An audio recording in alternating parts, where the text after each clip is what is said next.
Assalamualaikum warahmatullahi wabarakatuh. Saya Ivan Embara Mustafa ingin mempresentasikan tentang surat Al-Lahab. A'udzubillahi minasyaitonirrajim.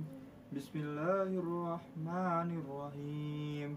Tabat yada abi lahabi wa tab. Ma agna anhu maluhu wa ma kasab. Sayasla narun zatal lahab. Wa imra'atuhu hammalatal hatab. Fi jidha hablum min masad.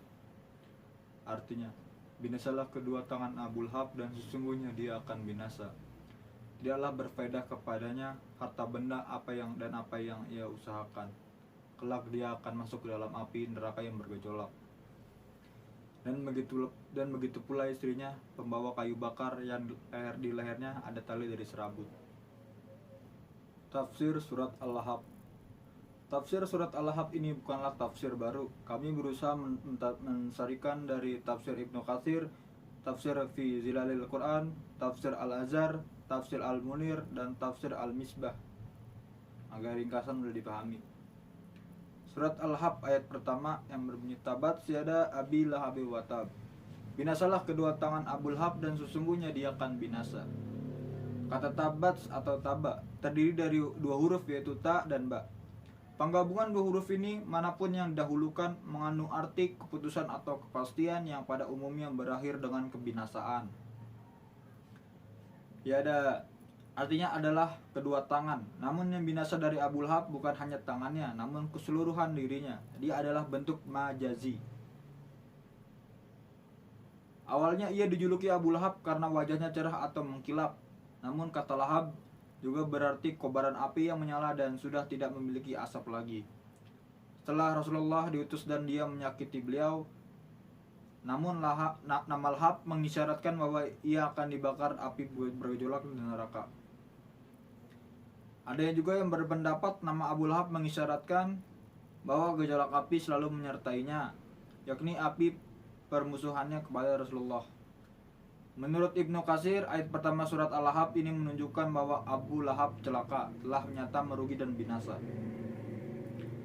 Kebinasaan Abu Lahab di dunia bisa disaksikan orang-orang yang melihat kematiannya setelah perang Badar. Abu Lahab ditimpa penyakit lepra hingga akhirnya meninggal. Teman-temannya tidak ada yang mau menguburkannya karena takut kalau menyentuhnya akan tertular.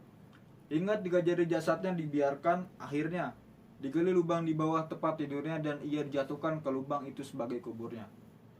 Surat Abu Lahab yang kedua yang berbunyi Ma agna anhu maluhu wa ma kasab.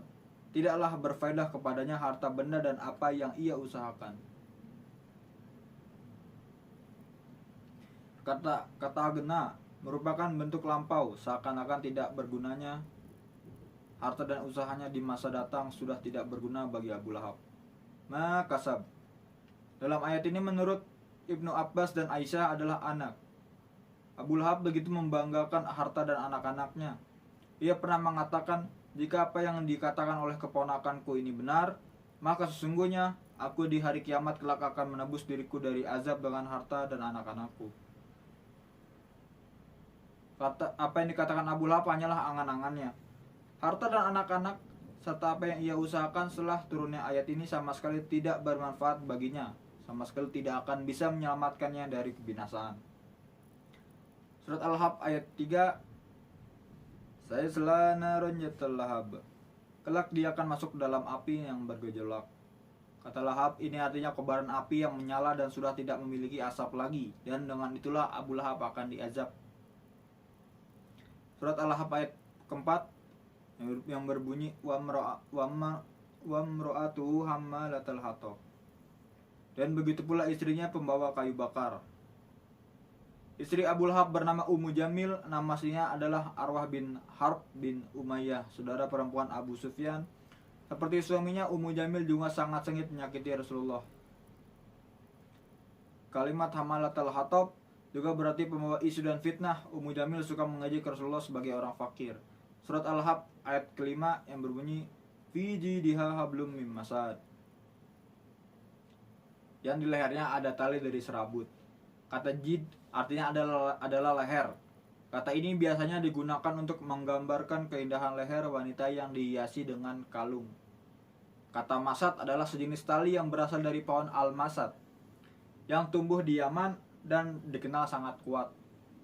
Masad juga berarti tali yang terbuat dari sabut.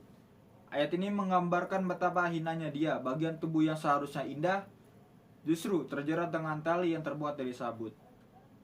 Asbabun nuzul surat Al-Ahqaf diriwayatkan oleh Imam Bukhari dan dalam sahihnya dari Ibnu Abbas bahwa Rasulullah SAW naik ke Bukit Safa mengumpulkan orang-orang Quraisy lalu menyeru mereka, yang artinya, bagaimana pendapat kalian jika aku sampaikan kepada kalian bahwa musuh akan menyerang di pagi hari atau petang hari? Apakah kalian percaya? Mereka menjawab, kami percaya. Lalu Rasulullah mengatakan, maka sesungguhnya aku memperingatkan kepada kalian akan datangnya azab yang keras. Tiba-tiba Abu Lahab menyela, tabballakal alihazza.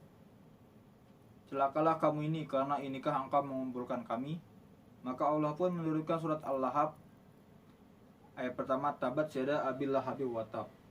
Binasalah kedua tangan Abu Lahab dan sesungguhnya dia akan binasa, hingga akhir surat.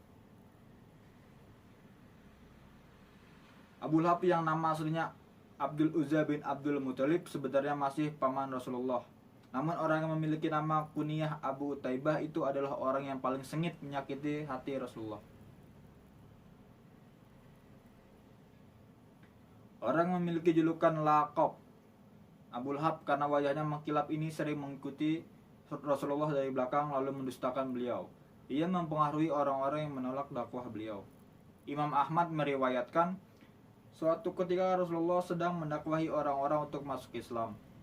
Dari belakang ada laki-laki berwajah cerah, bermata juling dan rambutnya berkepang yang tidak lain adalah Abu Lahab, mengatakan, sesungguhnya dia adalah pemeluk agama baru lagi pendusta.